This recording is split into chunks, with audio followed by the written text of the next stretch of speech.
Rancangan Undang-Undang Cipta Kerja disahkan lebih cepat dari jadwal Kamis 8 Oktober 2020 menjadi Senin 5 Oktober 2020.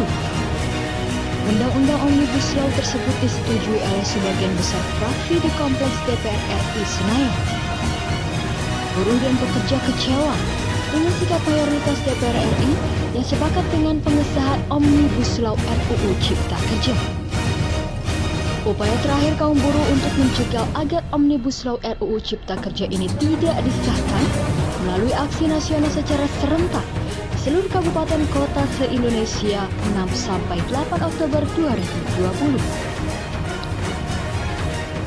Berikut sejumlah sorotan terkait Omnibus Law Cipta Kerja, yakni penghapusan upah minimum. Salah satu poin yang ditolak Serikat Buruh adalah penghapusan upah minimum kota atau kabupaten UMK yang diganti dengan upah minimum provinsi UMP. Penghapusan itu dinilai membuat upah pekerja lebih rendah, jam lembur lebih lama. Dalam draft Omnibus Law Bab 4 tentang Ketenagakerjaan pasal 78 disebutkan, waktu kerja lembur hanya dapat dilakukan paling banyak 4 jam dalam sehari dan 18 jam seminggu.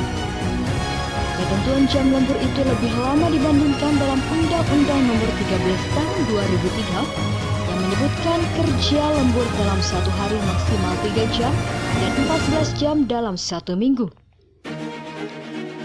Kontrak seumur hidup dan rentan ke PHK.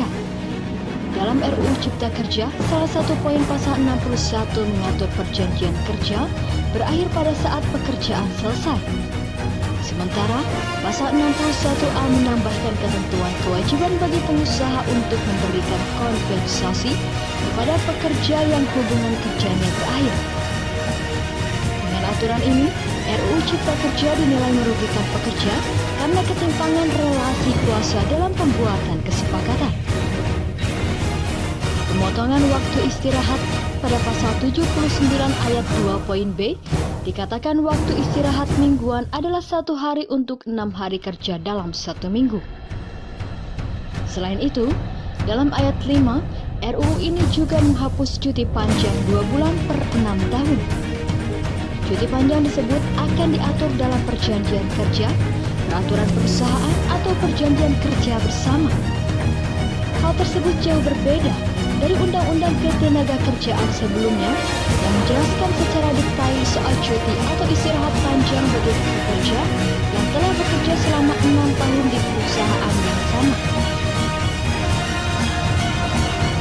Mempermudah perekrutan TKA pasal 42 tentang kemudahan izin bagi tenaga kerja asing TKA merupakan salah satu pasal yang paling ditentang Serikat Pekerja.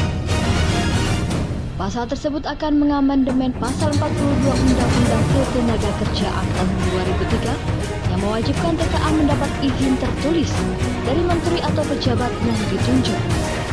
Jika mengacu pada Perpres nomor 20 tahun 2018, diatur TKA harus mengantongi beberapa perizinan seperti rencana penggunaan tenaga kerja asing RPTKA, visa tinggal terbatas prioritas, dan izin menggunakan tenaga kerja asing IMTA.